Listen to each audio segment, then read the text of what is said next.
रात के भयानक अंधेरे को चीरते हुए ट्रक अपने रफ्तार से भाग रही थी।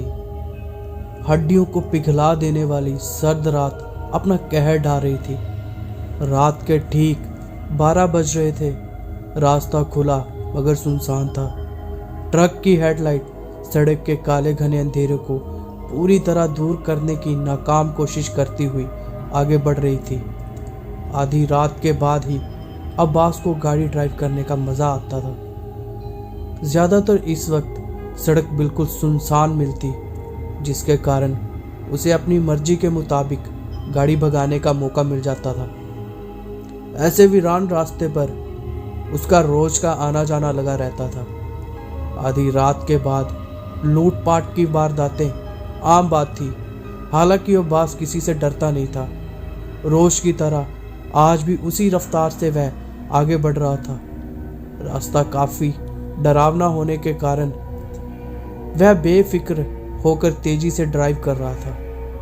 ठीक उसकी बगल में अब्बास का बेटा ठंड से बचने के लिए कंबल ओढ़कर सोया हुआ था।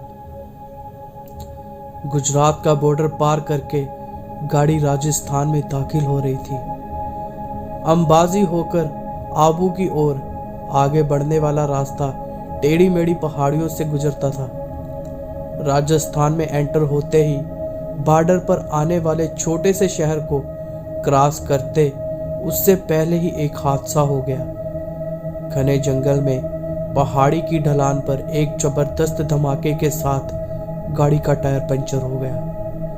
ब्रेक लगातार लगाते लगाते अब्बास ने गाड़ी को कंट्रोल कर लिया। टायर की चीख के बाद गाड़ी रुक गई। रात के अंधेरे में वृक्ष के डरावने चेहरे किसी राक्षसी कंकाल की भांति लग रहे थे। निशाचर जीवों की आवाजें उसे बिल्कुल भी ठीक नहीं लग रही थी। कहीं दूर घनी झाड़ियों में उल्लू भयानक आवाजों से डरा रहा था। अचानक लगी ब्रेक के कारण अब्बास के लड़के की गहरी नींद उड़ गई। काय रे यूं अब्बा जान? उस्मान ने मारवाड़ी लहजे में चिंता जताई। उसकी आवाज में कपकपी थी। गाड़ी पंचर हैगी है और कोनी रियूं टूट गयो तो टायर बदलने में हमारी मदद कर दे। एड़ी घबराने की बात कोनी है। आ मार गाड़ी तैयार है जाइला। अब्बास ने अपने बेटे का हौसला बढ़ाया। जी अब्बा जान कहकर उस्मान आसपास के जंगल में नजर घुमाता हुआ पिता की हेल्प करने लगा। किसी डरावनी कहानी से यह माहौल कम नजर नहीं आ रहा था। जगह किसी भूतिया टीले की तरह दिख रही थी। हैरानी की बात यह थी कि उनकी ट्रक के अलावा कोई भी वाहन इस सड़क पर दूर दूर तक दिखाई नहीं दे रहा था। काफी डरावनी हॉरर सीन था। अब्बास गाड़ी को जैक लगाकर फटाफट नट बोल्ट खोले और टायर बदला। किसी अनजाने खौफ के चलते दोनों ने गाड़ी में बैठकर अपनी जगह ले ली। अब्बास को इस बात का डर था कि इस वीरान जगह पर कोई जंगली जानवर उन पर हमला ना करते, मगर अल्लाह के करम से ऐसा कुछ नहीं हुआ। गाड़ी स्टार्ट करने के बाद दोनों आगे बढ़े। सर्द हवाएं अभी पेड़ पौधों में सरसराहट भर रही थी। ढलान उतरकर गाड़ी जब सीधे रास्ते पर आई तो उनके सामने का नजारा देखकर अब्बास की आंखें खुली की खुली रह गई। वह कोई छोटे से कस्बे का स्टॉप था और बस स्टॉप पर लंबा घूंघट ताने कोई स्त्री खड़ी थी। हॉरर मूवी का सीन का नजारा देखकर अब्बास पूरी तरह से सहम गया। अब्बा जान कोई लुगाई खड़ी लागे। हाँ पुत्र वे कोई दुखियारी। अब्बास ने गाड़ी को ब्रेक लगाई। घूंघट ओढ़ के वह स्त्री अपनी चूड़ियों को खनखनाते हुए रोड के बीच आकर खड़ी हो गई, जिसके वजह से अब्बास को गाड़ी रोकनी पड़ी। उस अनजान स्त्री का चेहरा देखने की अब्बास की कोशिश बिल्कुल नाकाम रही। मुझे अगले स्टेशन तक ले जाइए प्लीज, अंधेरा बहुत हो गया है और दूसरी कोई गाड़ी भी नहीं है। गिड़गिड़ाते हुए उस औरत ने अब्बास से कहा। अब्बास को उस पर रहम आ गया जिस स्त्री को आधी रात में घर से बाहर निकलना पड़ा, और ज़रूर कोई बड़ी मुसीबत होगी जिसके चलते उसे आधी रात अपने घर से बाहर निकलना पड़ा। ऐसा सोचकर अब्बास अपने बेटे उस्मान से मुखातिब हुआ। उस्मान, बेण जी ने बोल दे पीछे बैठ जावे, अगले स्टेशन पे उतार देंगे। उस्मान ने उस स्त्री से बात करने के लिए खिड़की से जैसे ही सर बाहर निकाला, पर वह रहस्यमय स्त्री न जाने कहाँ गायब हो गई। अब्बा जान, वह लुगाई तो कांटे दिखे कोनी। उस्मान परेशान होकर बोला। खिड़की खोल ले, पीछे देख एक बार। अब्बास की बात मानकर उसने पीछे का नज़ारा देखने के लिए ड्राइवर सीट के पीछे वाली खिड़की को खोल दिया। उस्मान की आंखें हैरत से फटी की फटी रह गई। वह तो पीछे बैठी अब्बा जान। उसने बात भले ही अब्बा जान से की थी, लेकिन जैसे वह खुद को भी यकीन नहीं दिला रहा था। राहत की सांस लेते हुए अब्बास ने गाड़ी की गति तेज कर दी, जबकि उस्मान की तो नींद ही उड़ चुकी थी। वह अजनबी स्त्री चलावे की तरह गाड़ी में बैठी और हमें भनक तक नहीं लगी। लगातार 2 घंटे तक गाड़ी भगाने के बाद अब्बास के जहन में वो बात आई कि उस लोगाई को जहां उतरना था वह स्टॉप तो पीछे रह गया है। उसके पैर ब्रेक पर दब गए। अरे उस्मान, उस लोगाई ने उतारनी थी, वे बात हमारे दिमाग में ही नहीं आई, न जाने कैसे निकल गई। देख, वह पीछे सो तो नहीं गई।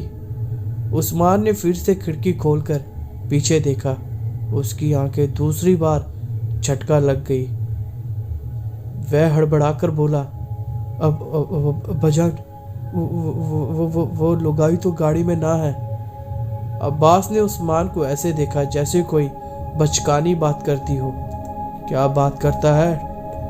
ठीक से देखता कोनी और कुछ भी बोलने लग जाता है। ठीक से देख, मैंने वो गाड़ी में नहीं है। ठीक से देखा पापा मैंने, वो गाड़ी में नहीं है। फिर तो लागे जब गाड़ी धीमी पड़ी वो उतर गई होगी। उस अनजान औरत का डरावना चेहरा अभी भी अब्बास की आंखों से दूर नहीं हो रहा था। उसका तर्क जैसे उसके गले में ही अटक गया था। अब्बास की इस घटना को भूलकर जल्द से जल्द अपने घर पहुंच जाना चाहता था। फिर वह 1 मिनट के लिए भी कहीं नहीं रुका, लगातार तेज रफ्तार से ट्रक को भगाता रहा। उस्मान को सर्द हवाओं के कारण नींद आने लग गई। हॉलीवुड की किसी भूतिया स्टोरी में नजर आने वाले मंजिर उसकी आंखों के सामने नमूदार होने लगे। अब्बास ने सुबह 9 बजते ही गाड़ी मारवाड़ में अपने घर टेक कर दी। हाथ मुंह धोकर नाश्ता किया। बेगम सब्जी लेने बहाना करके बाहर निकल गई। उस्मान अपने दोस्तों से मिलने चला गया। नाश्ता करने के बाद अब्बास को बड़ी जोरों की प्यास लगी। फ्रिज से बोतल निकालने के इरादे से वह उठने ही लगा कि अपने सामने आकर रुक गए 2 पाजेब वाले नंगे पैरों को देखकर बुरी तरह चौंका। सकपकाए अब्बास ने नजर उठाकर ऊपर देखा। उसके बदन में खौफ की सिरन दौड़ गई। सुर्ख रंग के घूंघट में एक बदसूरत चेहरा मुस्कुरा रहा था। डर के मारे अब्बास की जैसे जान ही निकल गई हो।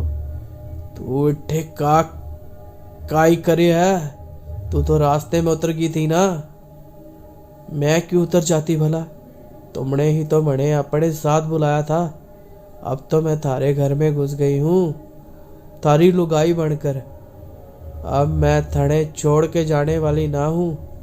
किसी को बोला तो जान ले लूंगी तारी। अब्बास जहाँ खड़ा था वहीं भूत बन गया। उसको यकीन ही नहीं हो रहा था कि एक भूतनी उसके घर में मौजूद थी। मैम, अगर मेरे घर में लुगाई है। डरते डरते वह इतना ही कह पाया। दूसरी बार बोला तो थारी हलक से जबान खींच लूंगी। घूंघटे वाली औरत ने अब्बास का गला पकड़ते हुए कहा, तन्ने छोड़कर कहीं नहीं जाने वाली, पर छोड़ी थड़े में रखुल्ला कहाँ? थड़े में कहाँ रखूंगा? मैं बताती हूँ। थड़े थारा पैर जान में चीरा कर ले फटाफट, चीरा कर ले फटाफट। मेरे सर के बाल काट थारी जांग में से, मैं वहीं रहूंगी। ना चाहते हुए भी अब्बास को उसका हुक्म मानना पड़ा। उसकी जिंदगी प्रेत बाधित हो चुकी थी। कहराते हुए अब्बास ने अपनी जान में चीरा दिया और उसी चुड़ैल के बाल काटकर चमड़ी के अंदर से सी लिए। उसके बाद वो बदसूरत चेहरे वाली चुड़ैल अब्बास के साथ उम्र भर उसकी घरवाली बनकर रह गई।